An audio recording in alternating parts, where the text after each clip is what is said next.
And we're live. Awesome. Okay. Hi, I'm Sarithkin. And I'll just sort of explain how these interviews started. I was going to challenge myself this year to fight 50 Dukes, and then everything started getting canceled. And I realized that that was not going to happen this year. But I still wanted to push myself outside my comfort zone and get to know people and get to talk to the best fighters in the world. And I'm with Duke Savaric, who is from my kingdom on tier. Hello. And and actually got to fight Savaric this year. He warmed me up at the first tournament of the year. Lucky him, so he gets to go first. So that's what this is about, and I hope that it's as educational for you as it is for me. I think that everyone's going to have a lot of really interesting things to say, and I'm excited. So, yay. All right. So, Savaric, when did you find the SCA? I found the SCA actually 25 years ago. I was actually thinking about it, prepping for this, and I kind of had in my mind that it's been 20 years, and I realized it's actually been 25. It's funny how that happens. I found it with, at the time, my girlfriend was going to a jewelry school, and she found a student that was making medieval jewelry, and they connected, and she invited us to the SCA, and we showed up, and it was kind of funny. She was surprised that we showed up, because I guess, you know, now as an SCA person, you throw out those invitations all the time, and so we showed up, and I remember I saw the first person in armor, and I was so impressed. I saw this was amazing. It was all plastic, right? But I was still really impressed. And then I walked through some woods, and I saw, it was actually a perfect introduction to fighting. I walked through these little woods, came into a clearing just as two armies were closing in on each other. Arrows started flying, and then they started running. Someone did the running man spear, leapt. It was actually Ulf, Duke Ulf, jumped into the crowd, crash of armor. And I just turned to her and said, "Where do you meet?" And that was it. I went to fight practice the next week. Was this Sir Ren? No, this was Mistress Kate. Okay. Yes. Oh, yeah, Kate. All right, that makes sense. So the next week you went to a fight practice. Yeah. Wow. And was that Clinton? That was no. It was I think it was a Sea Lion War. So Vancouver Island versus Vancouver, BC, duking it out. Nice. So how long did it take you to get your armor after you went to that first fight practice? I was actually really lucky. I went to a few fight practices, and it was a pretty strong fight practice at the time. And there was people there to teach me how to throw a shot, like Gerhard Kendall was teaching people how to serve the pie thing. And I was pretty eager and eating it up. And Clinton was coming, like by the time Clinton was coming, it might maybe been a month or so, maybe two. And I'd met enough people, and I'd gotten a handful of pieces of armor that I'd borrowed, and I was trying to put all this mismatched armor together so I could fight. And this knight took pity on me, Ragnar, and realized that I was in trouble with what I was trying to do. And so he invited me over to sort of look at the armor that I had put together. And him and his squire, who is Kieran, Viscount Kieran now, and they basically took armor from their practice gear and handed it to me, and said, "You're fighting in this. This is a working set, right?" So I got to fight with them at Clinton, had a great time. I went to give it back, and they said, "You know what? Hang on to it and replace it piece by piece." I mean, that would just blew me away. Like, that's the kind of people that were in this club, right? So I worked on armor with him and replaced it piece by piece. Probably took me a year, but I had functioning armor almost right away. And when did you decide what kind of armor you were going to have eventually, like persona wise? Fairly quick. I think I really love chainmail, and I've tried several times to have chainmail. Finally, I bought a set of welded, stainless from Knut that actually works. But everything, a lot of it's been, working towards that sort of Norman Knight kind of, that kind of look. you know, the Smurf hat thing has always been something. I remember I saw a picture. I was sort of doing like the 1066 thing, and then I saw a picture in one of the Osprey books of this Norman knight with that hat and that closed face helmet, and I was just like, damn, that's it. So that's what I wanted to do. So that I suddenly became a Norman Sicilian and suddenly moved my persona up 100 years. What were you before? I was like 1066 Norm Hastings kind of thing. Yeah, well, your helmet is super sweet, so I love it. Yeah, I've fought in the closed face a few times. Super cool helmet, but no, it's tough to fight in. Yeah, I would imagine that the vision is just inadequate. Mm-hmm. Can't breathe. Oh yeah, that I think I would feel claustrophobic. Do you? Yeah. Yeah. Did you end up squiring to Ragnar? I did. Yeah. I did. Yeah, I was his man-at-arms, and then I squired to him. Did he take you as a man-at-arms for like a year and a day? Yep. Or yeah? Absolutely. Yeah. And that's is he part of the Oak family? He is. Okay. He was Oak's squire. And how long were you squired to Ragnar before you got knighted? 10 years. Probably 9 years. Yeah.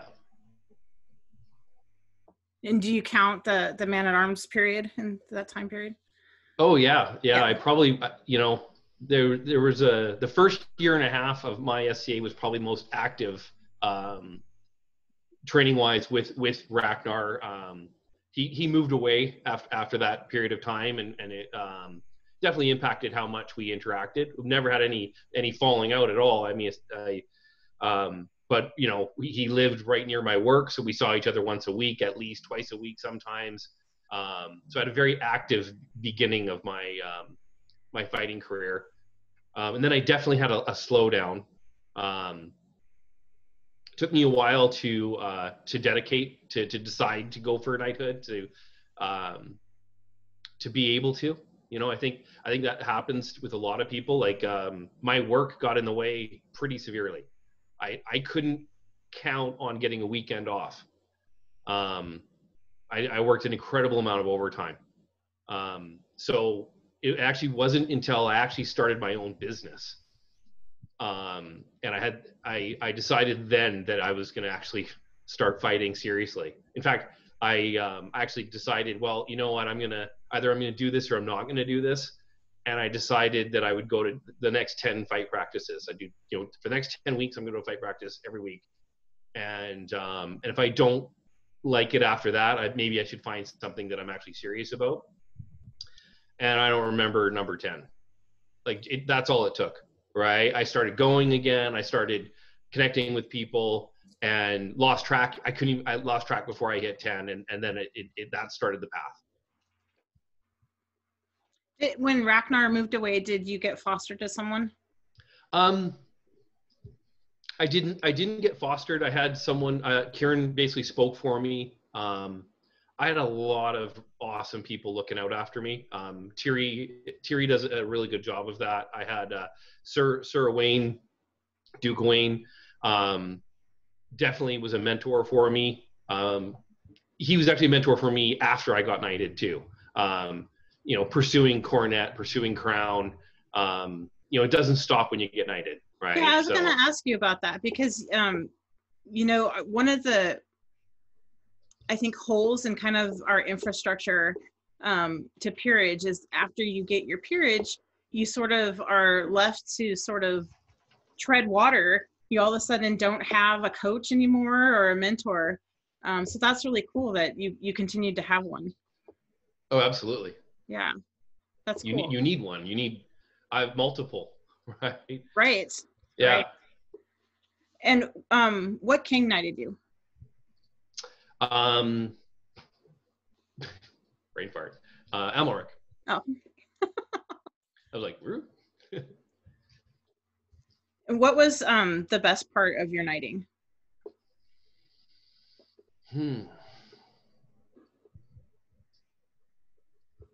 The best part of my knighting is probably my vigil. Okay. I went from the offer directly to the vigil. Total surprise. All my friends were prepping it. End of court, and we literally went like from the offer, and then the king and queen escorted me to my tent, and I went right into my vigil. So everybody was in on it but you? Yeah, pretty much. That's pretty cool. Yeah. So speaking of vigils, what was the best vigil advice you got? Best vigil advice. If you remember any of it, my vigil's a blur. Well, I mean, I think that one of the things that stuck with me was, you know, your words have more meaning. You know, look out for what you say. I've turned that around. The advice I give when I go into a vigil is I always tell people that their silence has more meaning. Right? Because everyone says be careful with what you say. You know, as a peer, as a knight, you're gonna, you know, people are gonna, you know, pay attention to what you say. And my experience that, you know, from immediately after getting knighted, I realized that by not saying something, it can be just as dangerous, right? By not congratulating someone, you know, maybe someone one-shots you, and you know, walk away, and you know, that might have been the first time that person killed a knight.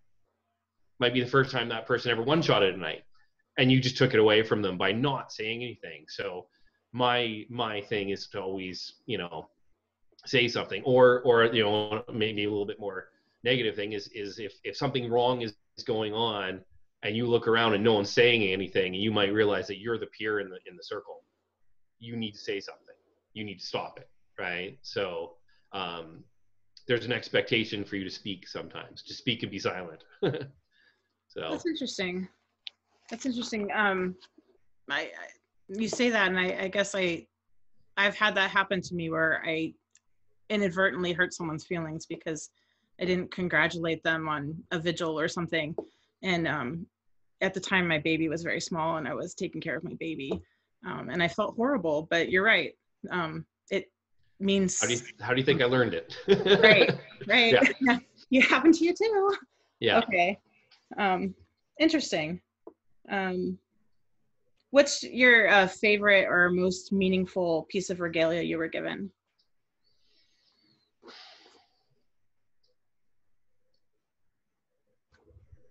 Probably the chain. I'm wearing it right now. This was my knight's chain. It has a bunch of cast pieces on it. My wife made this thing at the time. She's my ex-wife now. It's a little fox. There's little pieces of his device on it. And I know it means this chain meant a lot to him. He was actually knighted without a chain. Interesting. Yeah. And so he was wandering around. He didn't have a chain, and I think it was Garen, maybe. Anyways, he was at 3YC, and a knight asked him why he wasn't wearing a chain. And he said, "Well, I don't have one." He said, "What do you mean I don't have one?" He goes, "Well, I was never given one." So right then and there, he took his chain off and stuck it on Ragnar's head, and I thought that was super cool. That was knightly. Cool. And so this chain is half the lengths of that, and Kieran has the other half. That's really cool. Yeah. And is that the one piece that you've kept? Have you passed on everything else? I have spurs that Sir Wayne gave me. He made them entirely by hand. Oh, cool. They're pretty cool. I don't wear them because they're fairly fragile. So those aren't going anywhere. The belt I've handed off. Yeah. I think our tradition of gifting regalia is very cool. There's a lot of neat stories and stuff. Yeah, and it's so meaningful when you like your chain. Like, how meaningful is that? It has such a great history to it. So do you feel the same way about knighthood now as you did when you got knighted? Yes. Really? Yeah. Interesting.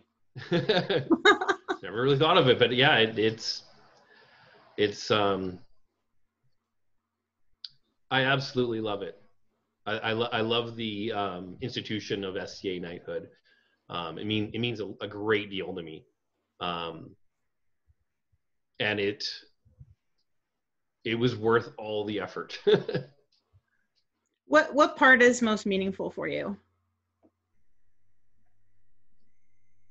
Like if somebody came up to you and said, well, what does it mean to be a knight? What would be your answer? I think it's the well, there's sort of, it's sort of a two-part thing. I think there's the endorsement, right? It's an endorsement of my peer group that that I've met that bar, and that I am worthy to represent what we want to portray in the SCA.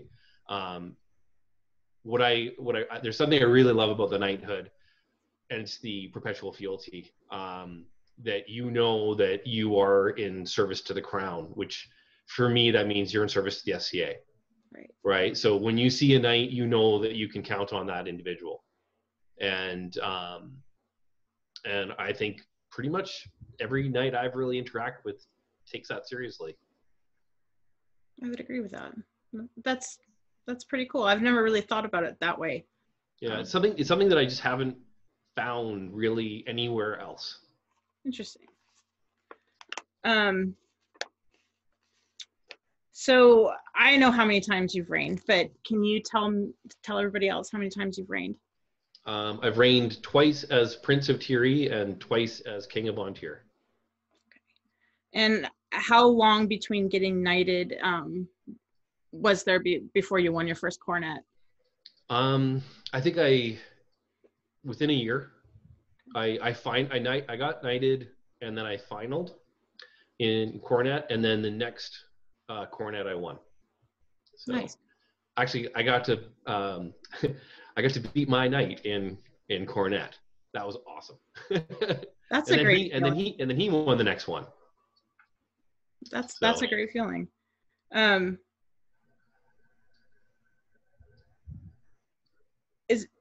then you've won 2 crowns, right? Yes. Okay. But you won the 2 cornets before you won a crown? Correct. Okay. Yeah, I actually I took a bit of I won cornet, and then it was several years. To be honest, I was focused on trying to win crown. I'd come in. I think I came in 3rd twice. I was close. My focus was on that. And then I took a hiatus from the SCA for about 2 years. Came back, decided to fight in cornet, and won. And Dal and I did our first reign, and then we stepped down, and the next week I won crown. I remember that. Yeah, so that was pretty intense. Yeah. So how did your training change after you got knighted to focus on winning a cornet? Well, I think my training didn't change too much to win the first cornet. My training definitely changed to try to win crown.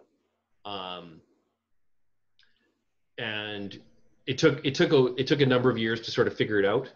And I was actually talking to a friend of mine, and sort of had this epiphany talking to him. I'm like, you are training, when he was talking about training, I was like, oh, you're talking about like training to be a knight. It's totally different training to win crown, right? It's a completely different mindset. When you're training to be a knight, you're training so that your worst day is above the bar, right? You have to be able to fight and not make a mistake. It doesn't matter if you win. You just have to be fighting at a level that impresses your opponent. You also have to fight all day, and you have to do pickup fights after. You got to do pickups before. You got to fight well in the tournament. But what really matters is you got to stay on that field and meet all comers, and basically fight all day long at this level. And right? Make an impression. Make an impression, and on any day you put armor on. You don't know if that's the day that Sir Rithkin happens to be deciding to watch your fighting. You never know, right? Training for crown is completely different. You only have to do really well for that one day. You don't have to do pickups. Like, I always warm up, but when I warm up, it's for me. I'm not going to do 6 or 7 sets with people. I'm very specific with who I warm up with and how I warm up. And when you're training for crown, you fight differently. You have to take risks, right? You have to get through that gauntlet. You're gonna have to pull some tricks out. You're gonna have to learn to spend all of your energy to make it to the finals.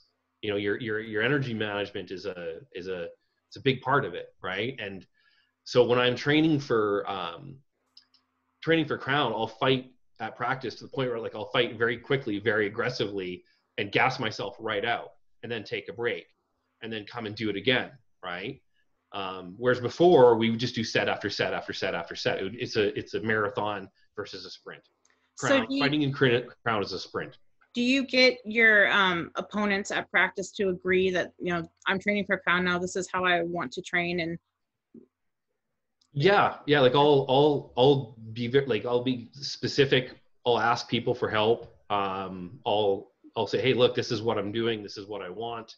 I'll get my friends to pick holes in me, and I'll be like, this is where I'm weak, try to exploit that. I'll travel,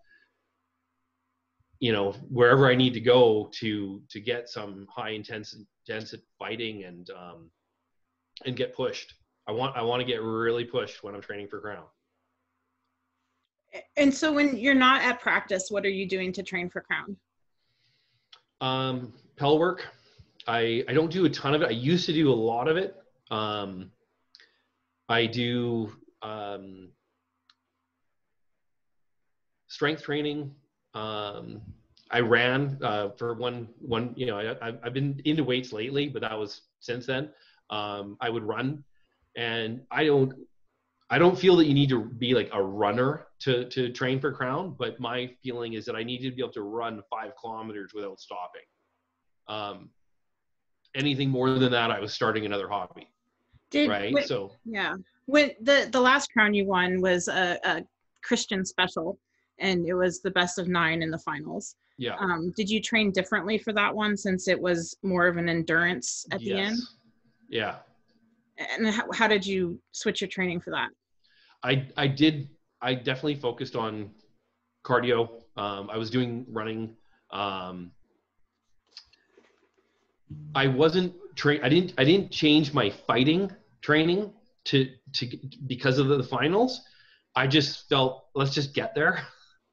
Right? Like, honestly, you never know. I fought a lot of crowns. Right. Right.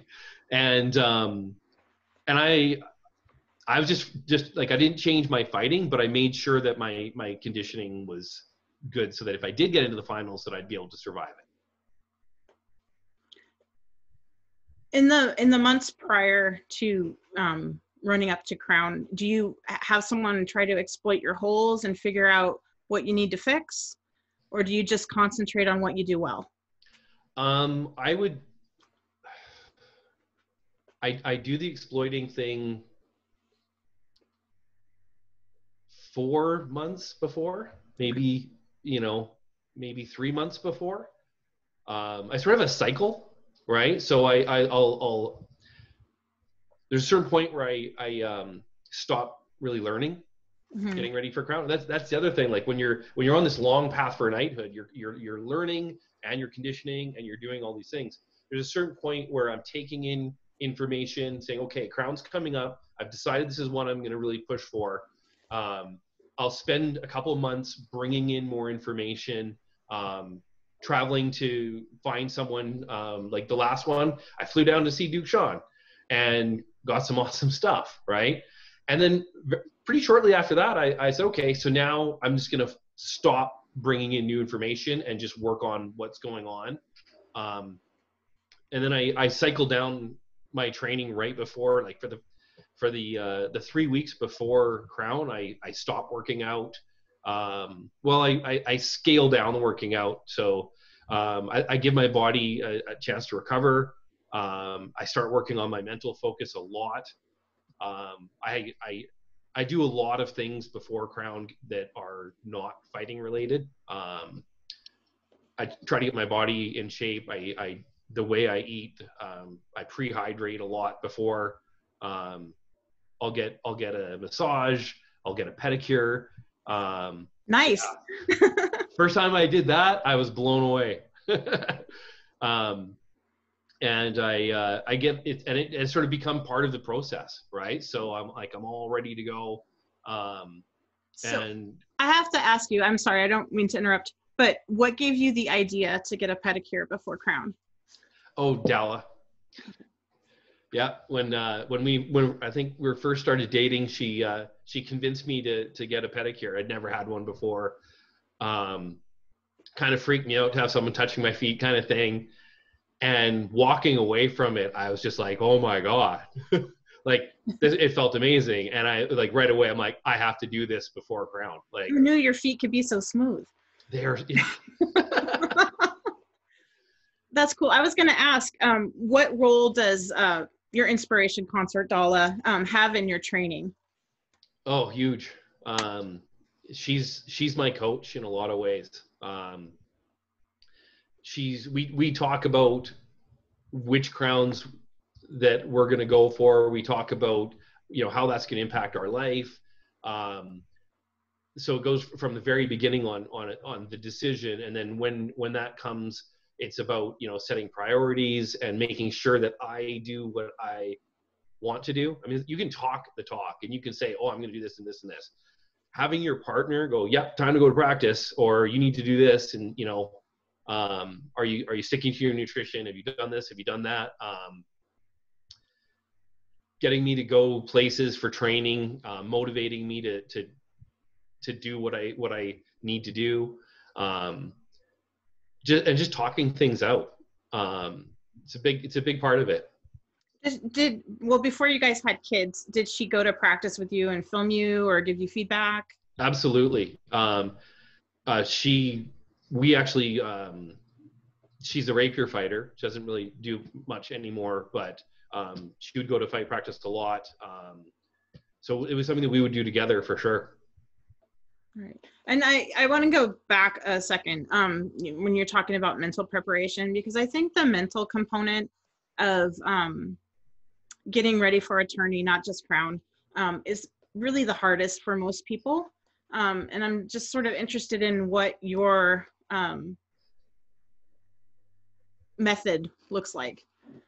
Well, it's funny you said getting ready for a tourney, not just Crown. I want to capitalize on that. Is if someone wants to win Crown, they need to practice winning tournaments. Right. That's a huge thing. And before I remember the first tournament I won with fighting a knight, and like that had a huge impact, right? You have to believe you can do it, right? So I would set up the same type of system for going for a tournament. It's the same thing for Crown. It's the same thing for everything. Like, and you have to build, like my joke is experience points are real, right? You have to build on those, right? I think that's, it's one of the reasons why like Thierry's done well in on-tier Crowns. The reason why is because we have a practice run. I was going to ask that, because I think not only do you have this practice run where you have a high stakes tourney twice a year, and Court does not, but you also are able to build sort of mega practices because you have 4 things to train for. Yeah. And we have a championship too, right? That we take very, very seriously. It's actually I'm the only Squire that ever won it. It's been a night every single time. Nice. So our championship is a pretty decent tournament that matters to us, right? And I think that's what it is. You have to have that adrenaline. You have to have that pressure. It's not so much how many people are there or what the caliber is when you're fighting, and it matters whether you win or lose that in that finals. That's the pressure you feel, right? So okay, go ahead. I'm sorry, I didn't mean to interrupt you. Oh, I was just gonna say, I've observed that very often people don't win their first final. Right. They hit the big Eric and they don't win. And I know there's exceptions. There's always an exception, but there's a lot of people that they go through it once and then they're like, okay, that's what that feels like. and they come back, and then they do it. So besides practicing how to win tourneys, how do you, outside of the tournament, train your mental game? Read a lot of books. I've talked to a lot. I'll spend a lot of time talking with high caliber fighters and get into their mind. I'll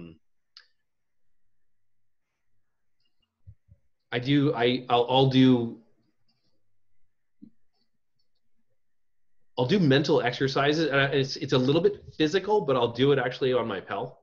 So when I'm doing pel work, a lot of times I'm not just like swinging my sword. I'm actually thinking through.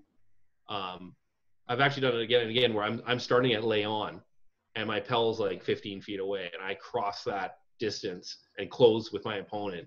I think that's a critical moment in a fight. They're like when you're hanging around, you're waiting for the fight to start. Half the time it's your buddy across from you and your friends are all around you. And then when those staffs click together and you cross in to close with your opponent, that's like a game-changing moment. So I've practiced that, right? And so by the time I have a set, I tap my shield and I look up and I start walking toward my opponent. By the time I'm engaged, I'm pretty much a different person. And I've practiced that again and again and again, and that's served me fairly well. There's been times where like a fight's been stopped, and maybe someone crashed into the Eric side, or something's happened, or you've had a really long delay waiting for your fight to start, and so your opponent, they were all ready to go, everything was great, and then you waited for 5 minutes, which can be an eternity when you're standing in the list, right? And then it's like, okay, go, and we cross in, and it's that thing that I've done again and again and again, and I've been able to get back into that zone really, really quickly. Do you do that at practice too, leading up to? Yes, yeah. And sometimes I'll actually have you got people you fight, and then you have sort of training partners, and I'll tell people, I'm like, okay, so we've been sparring, and maybe it's one of my squires or someone, and I'm sort of in teacher mode. Very often I'll be like, okay, let's do 3, and they're and I'll do that then, and it's crown level fighting, or at least what I'm trying to bring it, right?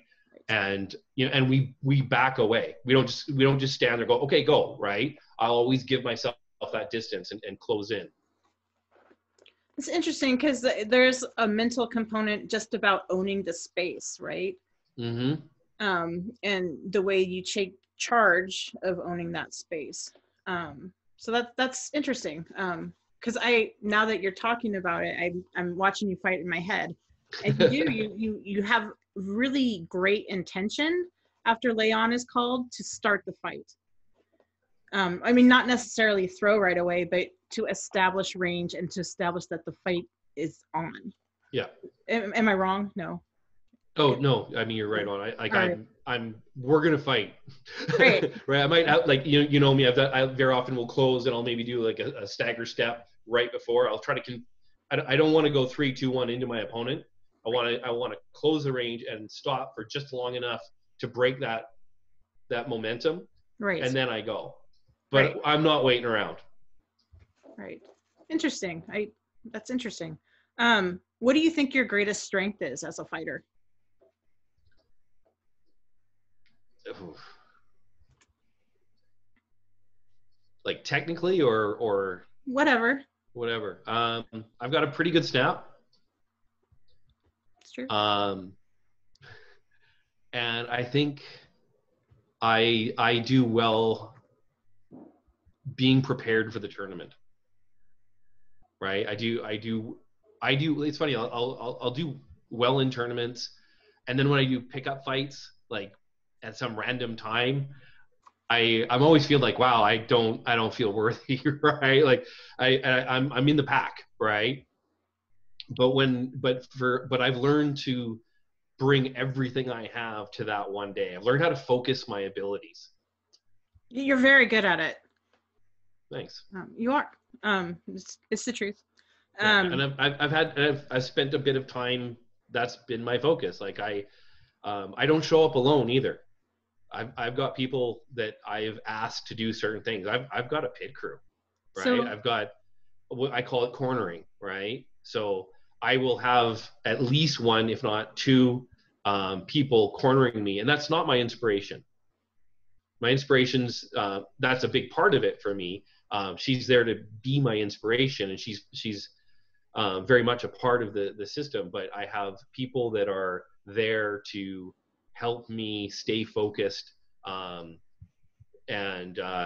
just to make sure that I'm on. Something as simple as going to the list board and finding out who I'm fighting next, bringing me back that information, being mindful of whether or not I've been moved. I don't have to think about any of that. So in between rounds, I'm sitting there focusing on me and what's going on and my mental state, and they're keeping an eye on me, and that's where my inspiration does come in. She's watching me for my ability. You know, have I gotten distracted? Have I gotten angry? Am I still in that mode where I want to be? So the people that corner for you, because your squires fight in Crown, are they household or? Pardon? The people that corner for you, because your squires fight in Crown too, so it's not your squires. So is it like household members or? It's often, so one of my squires is Master Guido. Okay. And he very often does not fight in Crown. My other squire that's cornered for me often is Bryn, who's no longer my squire. We have to find a new one to replace him. But he found a way to both be fighting in Crown and help me. And he was, in all honesty, when I asked him, like, this is what I'm going for, his focus was helping me. Right. And you know, and I have another squire, Luther, who doesn't often compete in Crown. He's helped me. So yeah, it often is one of my squires. Interesting. Yeah, and I think that's something I sort of grew up with. Like Kieran and I, as squire brothers, we'd look out for each other while we were fighting. But there's definitely, this is what I'm going for, or I'm just fighting to be here because I love fighting in Crown. But when I'm really pushing, they're aware of it, and one of them's sort of on. Nice. We're gonna have to shift gears. I could probably talk to you about this all night, but I want to know other things too. Sure. But the one thing I want to go back to is that I don't know if we talked about this before we got on air, but you were talking about how after you got knighted, Duke Gawain sort of acted as a coach for you, and I'm just wondering what sort of things did he do for you? Ooh, that's a big one. He set the example. He would often come and we'd go to an event, and he'd stay at my house, and we'd hit fight practice after the event. So like I'd fight Saturday, Sunday, and then fight Monday, and then Monday night we'd stay up late talking about fighting, and you know, swords out in the living room, kind of going through stuff. And he just exposed me to the other things that were out there, you know, and how to go get the, you know, the knowledge that you're lacking. And that's so important to have the resources to do that. Yeah. All right. As much as I would love to talk to you about the mental stuff all night, I'm going to talk to you about reigning. How is reigning as king different than reigning as prince? Well, when you're reigning as king, the buck stops with you, right? When you're reigning as prince, if it gets serious, the crowd gets involved, right? Something I'll say again and again is for the royals, every event is different, right? You don't have a cookie cutter persona thing that you go into and this is it every time. you're a different king at a baronial event versus an interkingdom event, right? You have to change how you act. It's even more so with a prince, right? Because when you're the prince and princess, when they're in their principality, they're acting like the royals. But when the king and queen are there, things change. And so you're constantly shifting what you're doing. You do that less as king and queen. What was your favorite part of reigning?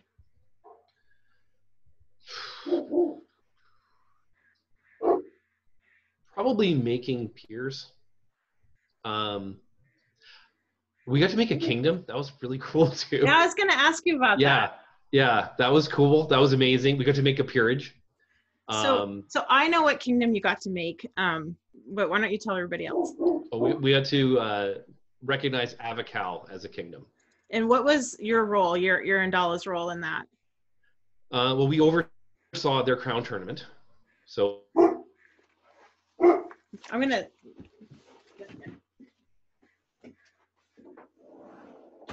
kind of Roberts. Sorry. They're very specific about that, right? Mm-hmm. Our connection is unstable. Can you hear me okay? Yes, I can hear you now. Okay. So making sure that that everyone's following the rules and that everything's going smoothly. And it was kind of an odd experience to be, because like we'd been there before, but I mean it's they're their own group, right? And that's why they became a kingdom, right? So it was a real honor to be a part of that. I've got a lot of good friends in that area, so it was really cool to be part of that. And it was such an amicable split too. Absolutely, yeah. Yeah, that's pretty. Cool. I think it might have been good that the fact that me and Dal were from a principality and we were from the neighboring principality, so we understood them very well, right? So there was it was great. And then was it the same reign that you got to establish the first 3 mods? Yes. What an excellent reign. yeah, it was. So it was a bit of a jackpot. So you basically, with choosing the first 3 mods in Ontario, you got to sort of establish the tone for that order. How did you make that decision? We pooled the White Order of the White Scarf. So we had a lot of input from them. We'd set it up so that we actually had a representative of each of the other peerages. So we had a Pell, a Laurel, and a Knight.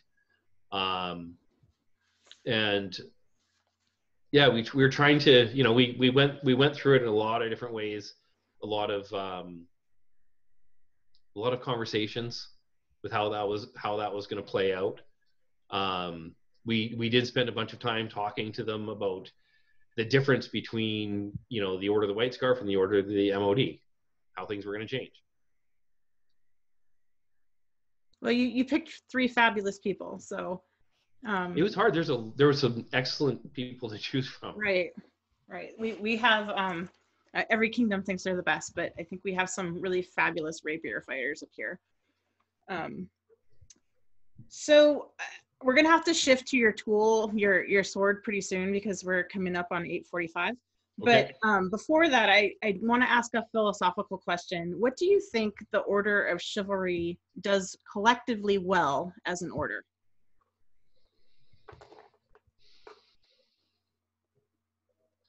Collectively well. Mentorship. What do you think we could improve on?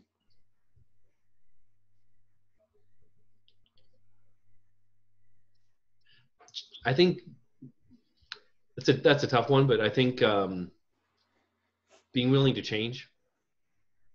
I think we're as a group, we're very slow to change. Like say, if there's sort of a push to try to address a problem a certain way, it moves very slowly. How important was it for you to leave a legacy during your reign? To leave a legacy. You know, like some people will establish new awards, or I mean, the mod sort of fell in your lap, but Yeah, like in all honesty, we had a kingdom and a peerage. We were good. okay, well, your second reign. In all honesty, I don't think we really felt a huge need to do that. I don't know why, but Well, I don't think it's a bad thing. I think, you know, there's value to not having an agenda, and there's a value to having a vision, and they both have pluses and minuses. yeah. Yeah. So We also had a newborn baby on our second reign, so we were picking our fights very carefully.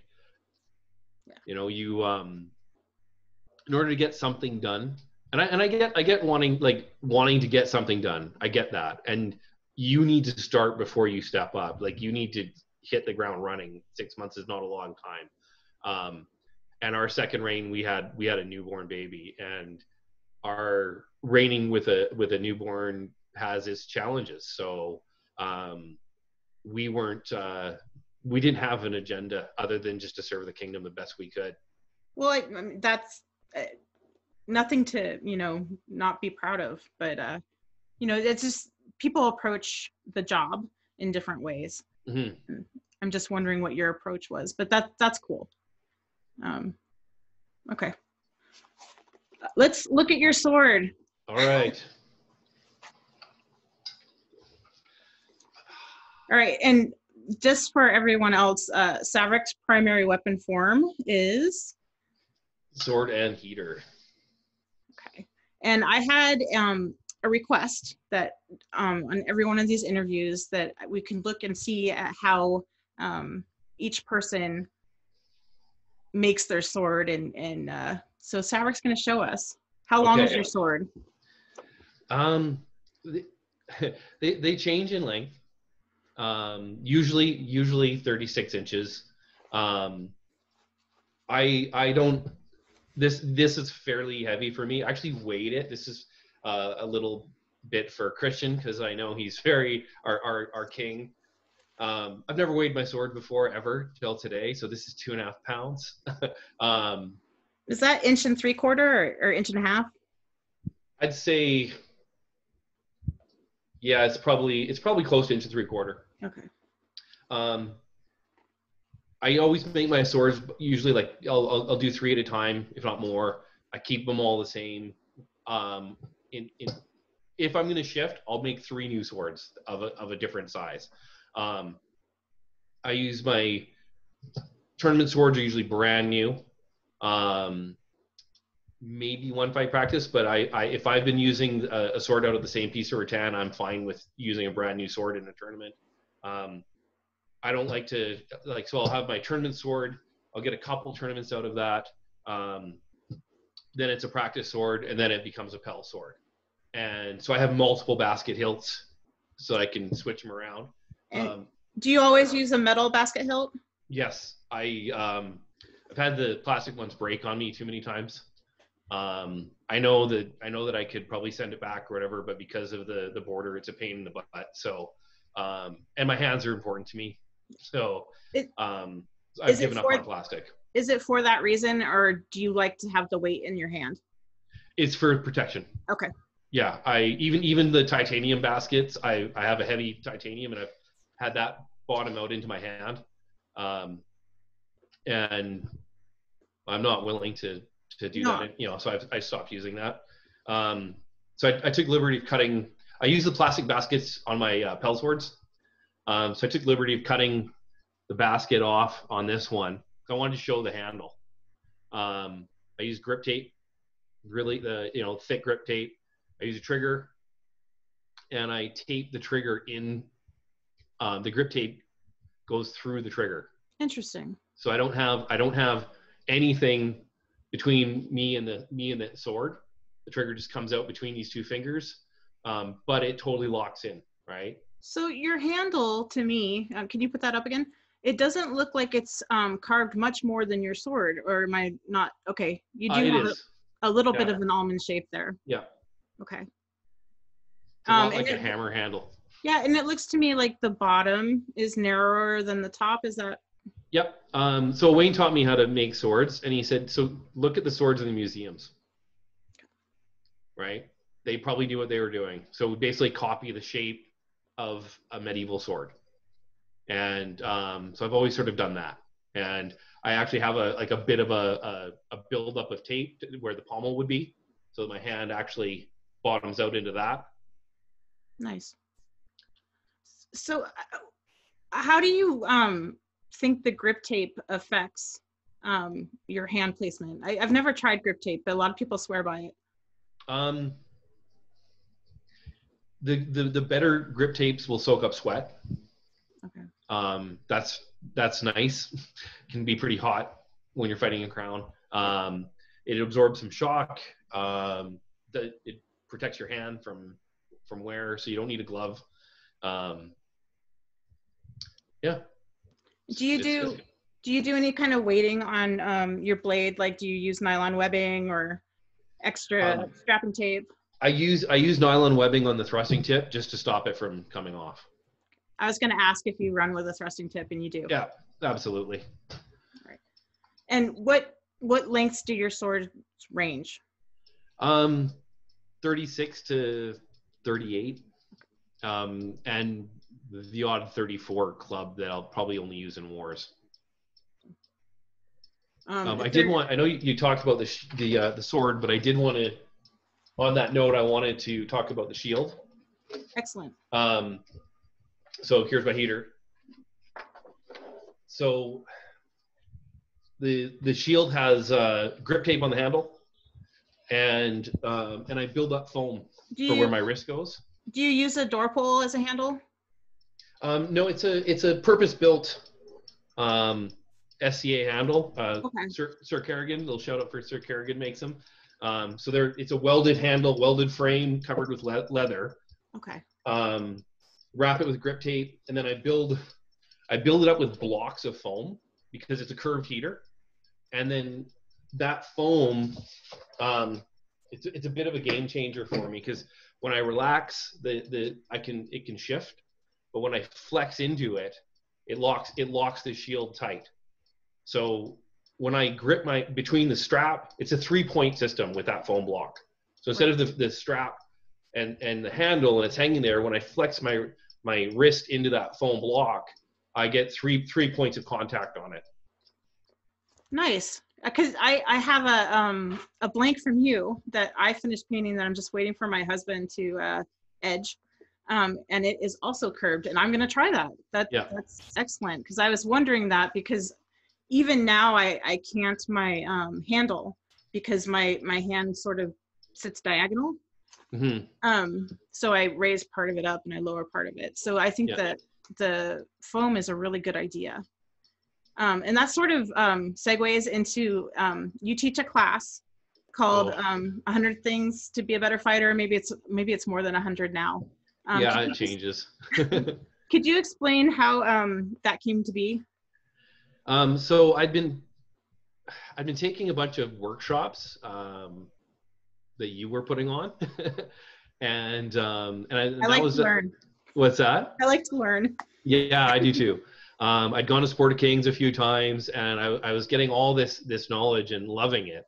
And one of my observations is that people, like, knowing how to fight and teaching fighting, like, it's different, right? Mm-hmm. And there's some fantastic teachers, and they one of the teaching methods is to create a system, right?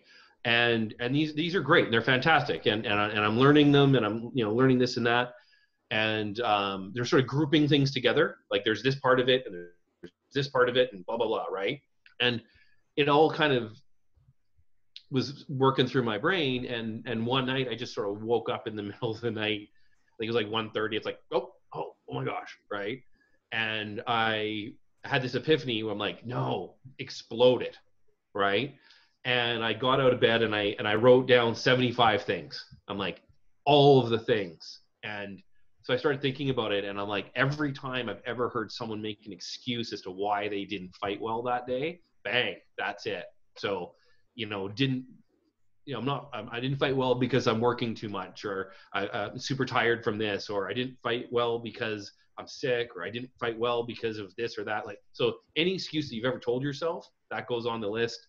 I started thinking about like all the little things that affect you. Like, so a simple thing is like hydration, right? You look at like Olympic athletes and approaching SCA like an athlete instead of a hobbyist, that's a different mindset, right? And if you look at like a serious athlete and how much they focus on hydration and pre-hydration, and we just don't take it seriously in SCA, right? Like you can't fix that problem in the middle of a tournament. No, you got to start the week before. Yeah. Right. And like I the observation I made was seeing these people that like were going to like at least one fight practice, sometimes 2 fight practices a week consistently, like all year round. And then they drive all night. They show up at Crowns, late, and then start drinking. Right. Yes. And then, or you wake up with a hangover and you go, okay, off we go. Right. I've done it. I know. And then you're like, yeah, I didn't win. Right. I just didn't fight well today. It's like, yeah. So like started taking this seriously. Right. And then, so it started this thing. And I was chatting with Duke Paul about it at 12th night, and he thought it was pretty cool. So he kind of gave me the courage to go for it. And he helped me. And it was really neat. We went back and forth through email, I think two revisions. And then on the third time coming back, he said, you know what, Savaric, I think you've got something. But I'm gonna step out now because I want this to be the Savaric list, not the Duke Paul Savaric list. And I thought that was a super classy thing to do. And so I ran with it, and then I got asked to teach at Sport of Kings, and that's what I came up with. So, and I've had a lot of fun with it. Yeah, what is it up to now? It's not 100 anymore. Like I said, it changes. I do revisions. It's usually about 105, and then that way, when I'm teaching the class, if someone says, "Well, but this," I'm like, "Okay, great, scratch it off and take one of the ones from the top." Right? You don't have to agree with all of them. So I have Savaric's handout from, I think, the last time you taught it at Sport of Kings, up on the onto your fight list. And what I'll do is I will also put it in the files list on the Known World virtual fight practice where we're streaming, so you all can see it. It's pretty cool. It's so simple that it's like clever. Like, you know what I mean? Like, you wouldn't think. I had a person who had taught me for years, Sir Jeffrey, and he took it and he walked up. He goes, "Oh my God, you're using project management to teach fighting." There you go. And he goes, "How come I never thought of that?" And off he goes. This guy's a 3-inch binder that he gives to his squires, right? And Seriously? he's like, yeah. And he goes, and he was just like, he just walked away going, "Oh my God, this is project management." I'm like, yeah, it kind of is. Like, and that's like one of the philosophies is I would say, some people get good at something, so they keep going back to that well again and again. And other people, maybe they find that they've got a weakness, so they focus on that. Like we talked about that, finding the holes, right? Right. This is a different approach. This is finding the easiest thing to get an improvement, right? So like maybe it's a new pair of fighting boots. Maybe it's a wristband to stop Right. your armor from sliding, right? So it's like a $5 investment. Maybe it's new knee pads. So like when I'm training people and I'm looking at their gear, I'm like, that's the 3rd time you've adjusted that piece of armor. You need to fix that. Right. Right. So by not thinking about that armor shift, or by not being distracted by that little thing, or not being hung over, you're gonna be a little bit better, right? Yeah. You never know that there's something better until you try it. Absolutely. And if you don't keep trying to evolve your kit and your fight. Yeah. And I'm still doing it. I've always got one thing on my kit that I'm trying to improve. I've got one thing that I'm trying, either it's a book or it's something I'm doing at home. There's always one thing that I've got from that list that I'm trying to improve on. Cool. All right. So we only have about 2 minutes left. So I'm going to do these 10 questions. Okay. So no pressure. No pressure. The first one, if you could fight anyone in the world, who would it be? Anyone in the world? Anyone in the world.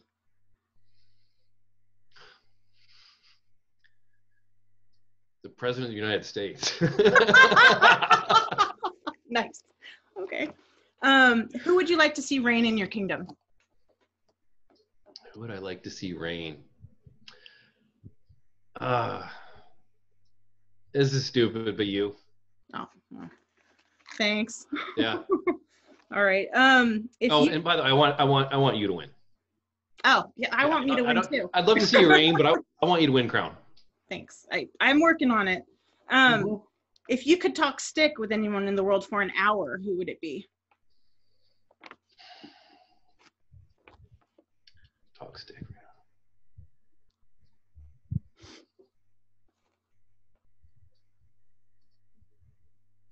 There's no wrong answer. Probably Duke Sean. He's pretty. I've done it. I enjoy it. Okay. What's your favorite? I know it would be quality time. It's a safe answer. Yeah, it would be quality time, and it would go fast. What is your favorite medieval-esque or period movie? Jeez.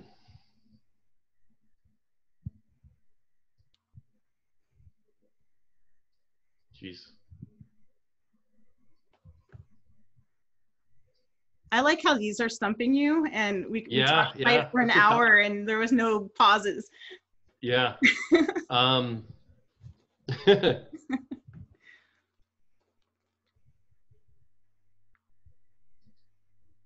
you want to pass? Yeah, I think I'll pass on that one. Right. Like the movie, like every movie I've watched, like I enjoy them, but I've always hated them a little bit. Yeah. You know, so like there's like that one. I'm like, oh yeah, but then there's the helmet. You know, I hated that helmet, right? Like, all right. If you could add a rule to the rules of the lists, what would it be?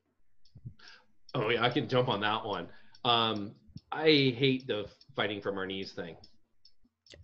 I wish we could go back in time and go, no, right? I wish we had a system, like a point system or something, but dropping to our knees or fighting, you know, like the whole Monty Python thing is, I wish we didn't do that. That's a good answer. What's your favorite tournament format? Double limb. Double limb. Straight up. What's your favorite event? Crown. Okay. If you could have any helmet in the world, regardless of cost, what kind would it be?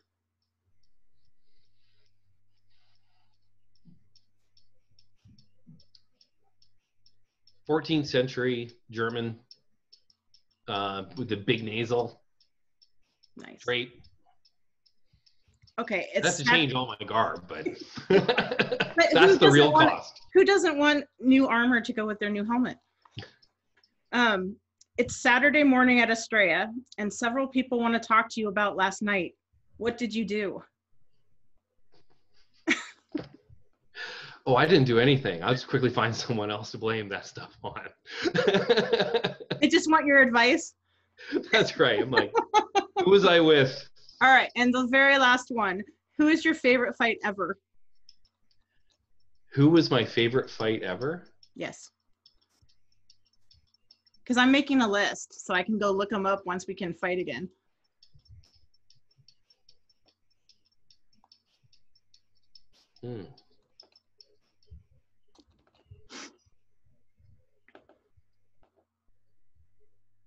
That's a tough one to answer. Who was my favorite fight? You feel like you're gonna hurt someone's feelings if you say one person? No. And okay. Yeah, you know, like that I can't. I don't think I can answer that. Okay. It's like there's been a lot of good fights. I would probably have a hard time too, because everyone's different. But anyway, I want to thank you for going first. And I've had a lot of fun talking to you, and I've learned a ton. So it's been a privilege. It's been fun to connect. It felt really odd putting garb on. You look fabulous. I know you've been doing it often, but this is the first time I've put on garb since the lockdown. I miss everybody. I miss all my friends. We miss you too. So thank you for doing this. Thanks for allowing us to connect with each other. And I'm going to be watching these. I think it's a really neat idea. Well, it's my pleasure. And I'm just going to plug the next one. Monday nights, 8 p.m. We're going to be talking to His Royal Majesty Christian of Antier. and it should be super fun. He's a very intense guy, and I think the conversation is going to be cool. So. I will be watching. All right. Thank you. Thanks, everybody else. Bye-bye. Okay. Bye, everybody.